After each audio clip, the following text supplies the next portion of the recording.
Hai guys, kembali dengan Joseph di sini. Kali ini kita mau review sebuah tablet dari itel, yaitu itel Pad 1. Jadi seperti apa detail reviewnya tablet ini, pastikan kalian tonton sampai habis ya guys. Tapi sebelum itu jangan lupa klik tombol subscribe, aktifkan loncengnya, juga jangan lupa follow sosial media review gadget ya guys. Jadi mari kita lakukan review dari itel Pad 1 ini ya guys. Aspek pertama yang akan kita bahas adalah sisi performance-nya, di mana tablet ini dibekali oleh prosesor Uni SoC SC9863A, sebuah prosesor yang memang sudah lama dengan fabrikasi 28 nanometer, ditemani oleh RAM 4 GB dan storage 128 GB eMMC. Dan seperti apa penggunaan hariannya, ternyata ketika kita gunakan buat harian, hanya buat sosial media, buat browsing, buat office, itu masih bisa berjalan dengan cukup smooth dan cukup lancar di tablet ini. Tapi memang kalau untuk gaming itu beda cerita. Kalau misalkan memang incer performance, untuk gaming ini tablet kurang oke untuk gaming ya guys. Kita coba game Mobile Legends, kalian bisa lihat untuk settingnya, level playable-nya, durasinya, baterainya, semua di dalam kalian. Untuk game Mobile Legends sendiri itu masih cukup smooth ya guys, masih bisa dimainkan lah guys dengan settingnya yang kalian tadi sudah lihat. Rata-rata FPS-nya juga kalian bisa lihat di layar kalian. Dan overall untuk game Mobile Legends masih bisa, tapi memang kita tidak terlalu merekomendasikan tablet ini untuk game Mobile Legends. Kemudian kita coba game kedua adalah game PUBG. Game PUBG Mobile ini kita coba, dan itu mentok di rata-rata di 25 fps, itu mentok banget ya guys. Jadi memang tablet ini nggak cocok buat gaming sih sebenarnya. Dan bagaimana dengan benchmark sendiri, kita coba menggunakan dua benchmark, yaitu menggunakan 3D Mark. Kita coba menggunakan slingshot karena untuk yang wildlife nggak support. Terus kemudian yang kedua kita coba menggunakan PC Mark, kalian bisa lihat skornya juga di layar kalian. Overall memang menunjukkan bahwa tablet ini bukan untuk kalian yang incer performance, karena memang ini bukan tablet yang ditujukan untuk performance ready ya guys. Dan tapi masih cukup untuk penggunaan harian. Kemudian satu aspek yang perlu kita apresiasi dari tablet ini adalah sisi kameranya.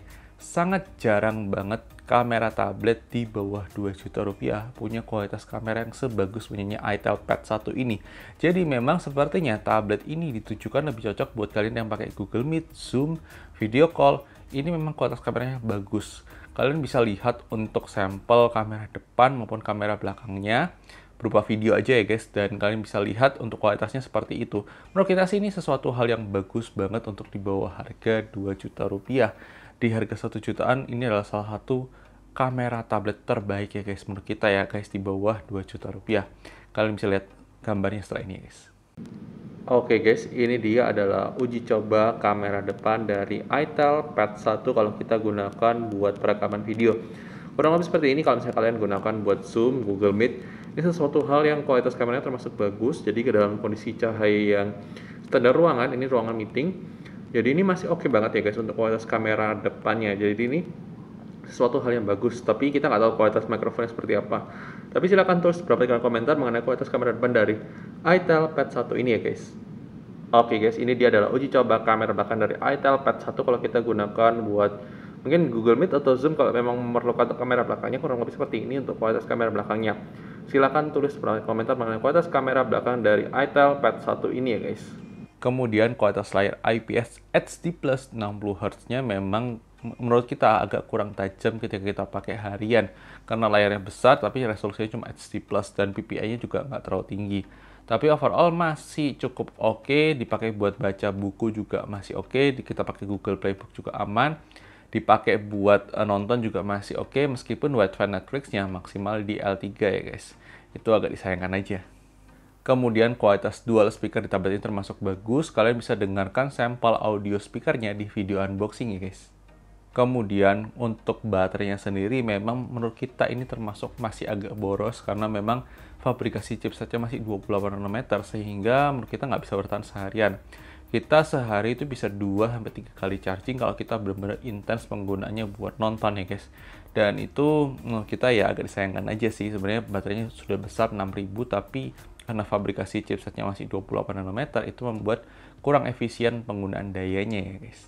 Kemudian untuk charging sendiri, tablet ini cuma support 10 watt fast charging, di mana itu butuh waktu 3 jam untuk full charge ya guys. Kemudian dari sisi security sendiri, tablet ini sudah dibekali oleh security face unlock, jadi kalau misalnya kalian mau pakai face unlock itu sudah bisa ya guys. Kemudian dari sisi desain, menurut kita ini biasanya cukup tebal untuk kelas harga 1 jutaan, meskipun masih bisa dimaklumin, mengingat harganya 1,6 jutaan itu masih ya oke lah guys. Tapi menurut kita ini tipe-tipe bezel yang sudah agak lama ya guys tadi. Dan menurut kita juga penggunaan layar yang bezel tebal ini agak disayangkan aja di akhir 2023 ya guys. Beberapa catatan mengenai tablet ini, di mana yang pertama, tablet ini menggunakan slot SIM card 4G. Jadi kalian bisa menggunakan tablet ini untuk internet tanpa WiFi ya guys. Itu sesuatu hal yang bagus. Dan masih ada slot micro SD juga, pada storage-nya ada 128 GB. Itu sesuatu hal yang bagus juga ya guys. Kemudian ini mungkin akan menjadi pertanyaan sebagian orang ketika kalian beli tablet ini, di mana GPS-nya gimana? GPS-nya ini bagus dan akurat, bisa banget buat pakai navigasi. Dan ini kita bisa merekomendasikan tablet ini digunakan untuk head unit mobil. Kalau kalian butuh layar besar untuk head unit ya, kalian mau pakai tablet Android budget 1 jutaan, ini adalah pilihan yang salah satu pilihan yang oke guys. Dan menurut kita sih termasuk menarik ya guys untuk dipakai ya. Untuk navigasi kita sudah pakai buat perjalanan tuh aman. Selama koneksi internetnya aman ya guys. Tapi overall sih nggak ada masalah untuk GPS-nya guys. Kemudian dari sisi software menurut kita ini memang agak disayangkan. Karena pertama, Android-nya masih menggunakan Android 12. Yang kedua, ini memang kayaknya software-nya memang belum optimal untuk sebuah tablet. Jadi kayak kita mau pakai split screen masih belum bisa. Kita mau fitur-fiturnya itu benar-benar kayak Android HP sih sebenarnya, kayak HP Android yang biasa dibesarkan saja. Tapi untungnya tidak ada iklan ya guys di tablet ini, itu sesuatu hal yang bagus juga. Dan ya Android masih 12, tidak ada fitur split screen, itu agak krusial sih karena sebuah tablet 10 inch seharusnya bisa fitur itu ya guys. Kemudian tablet ini masih belum support virtual background zoom yang memang wajar karena memang chipsetnya pasti belum mendukung ya guys. Kemudian tablet ini tidak support share screen, tidak support display out, tapi masih support USB OTG. Jadi kalau misalnya kalian mau pakai tablet ini buat presentasi nggak bisa ya guys. Mau kalian share screen pun juga nggak ada menunya ya guys. Itu memang karena keterbatasan dari chipsetnya juga ya guys. Kemudian dari sisi paket penjualan ini termasuk lengkap banget. Dimana kalian dapat casing, kalian dapat charger, kepala charger, itu sesuatu hal yang komplit, the whole package. Itu sangat jarang banget, dan dapat screen protector juga, kalian bisa pasang sendiri. Tapi overall ini sesuatu hal yang bagus ya untuk itel, bisa memberikan bundling selengkap ini ya guys untuk kelas harga 1,6 jutaan ya guys. Kesimpulan review dari tablet ini, overall ini adalah tablet yang sangat menarik banget buat kalian yang memang butuh tablet 10 inch dan punya budget 1 jutaan untuk kebutuhan entertainment use dan juga kebutuhan untuk navigasi GPS. Itu sesuatu hal yang bagus. Tapi kalau misalnya kalian incer buat performance, saran saya sih tambah lagi beberapa ratus ribu untuk dapat performance yang lebih baik. Kalau misalnya kalian memang incer tablet buat gaming ya guys. Terus kemudian kalau misalnya kalian incer tablet buat untuk keperluan lain, misalnya kalian mau pakai buat mau nonton yang lebih tajam, gambarnya lebih tajam, itu ya mungkin harus nambah budget ya guys. Karena memang tablet ini bukan ditujukan untuk itu. Tapi kalau kalian cari tablet Android buat head unit, mungkin ini bisa salah satu alternatifnya. Atau mungkin kalian cuma butuh 1,6 juta buat nonton-nonton aja, speakernya oke. Atau mungkin bahkan kalau misalnya kalian buat Zoom meeting, Google Meet, ini kameranya salah satu yang terbaik di bawah 2 juta rupiah ya guys. Tapi sekali lagi ini adalah pendapat review gadget, mungkin bisa berbeda dan pendapat kalian tidak masalah. Silahkan tulis pendapat komentar. Dan jangan lupa like video yang kalian suka, dislike aja kalau nggak suka, dan sampai ketemu di video selanjutnya guys. Oke guys, bye-bye!